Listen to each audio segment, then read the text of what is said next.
નમસ્કાર, આપ જોઈ રહ્યા છો નેશન પ્લસ ન્યૂઝ. હું છું આપની સાથે હેતલ ભગત. વડોદરાથી પાદરા તરફ જઈ રહેલું નાઇટ્રોજન ભરેલું ટેન્કરની ટ્રોલી અચાનક છૂટી પડી જતા તે પલટી ખાઈ ગઈ હતી. વડોદરા શહેરમાંથી પાદરા તરફ જઈ રહેલું નાઇટ્રોજન ભરેલું એક ટેન્કર જેની ટ્રોલી છૂટી પડી જતા અચાનક પલટી ખાઈ ગઈ હતી. સદનસીબે તેમાં રહેલું નાઇટ્રોજન લીકેજ થયું ન હતું, જેને કારણે મોટી જાનહાનિ ટળી હતી. બનાવની જાણ સ્થાનિક પોલીસને થતા તે ઘટના સ્થળે દોડી આવી હતી અને જ્યારે બીજી તરફ ટ્રાફિક જામના દ્રશ્યો પણ સર્જાયા હતા. પોલીસ દ્વારા ટ્રાફિકના ભારણને દૂર કરવામાં આવ્યું હતું અને વાહન વ્યવહાર પુનઃ રાબેતા મુજબ હળવો કરવામાં આવ્યો હતો.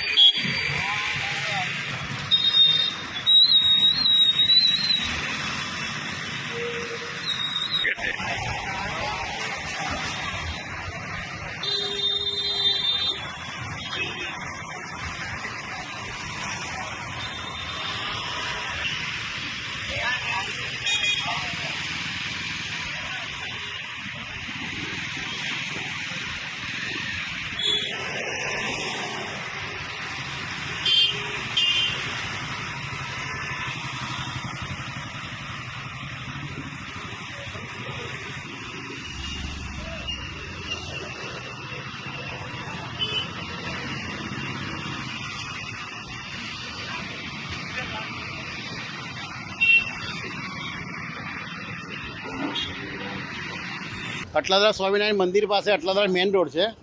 50 મીટરની અંતરમાં ભાઈની ગાડી પાલકામથી છૂટી પડી ગઈ છે. માલહાની જાનહાની થઈ નથી અને ટ્રાફિક પણ હતો નહીં. એટલું કુદરતી સારું છે કે 50 મીટરના અંતરમાં ટ્રાફિક જવાનો ફટાક દીકરીને આવી ગયા અને ટ્રાફિક તો હતો જ નહીં, પણ તોય બધું કંટ્રોલ કરી લીધું છે. એટલે કોઈ એવી જાનહાની થઈ નહીં. પાછો પાલકામથી જ છૂટી પડી ગયેલી ગાડી છે. પલટી થઈ ગઈ. અટલાદરા સ્વામિનારાયણ અમે નાઇટ્રોજન ટેન્ક.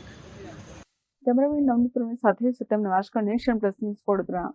સમાચારોનો સતત અપડેટ મેળવવા માટે અમારી નેશન પ્લસ ન્યૂઝની યુટ્યુબ ચેનલને સબસ્ક્રાઇબ કરો, બેલ આઇકન દબાવો અને જોડાયેલા રહો ફેસબુક, ઇન્સ્ટાગ્રામ અને ટ્વિટર પર.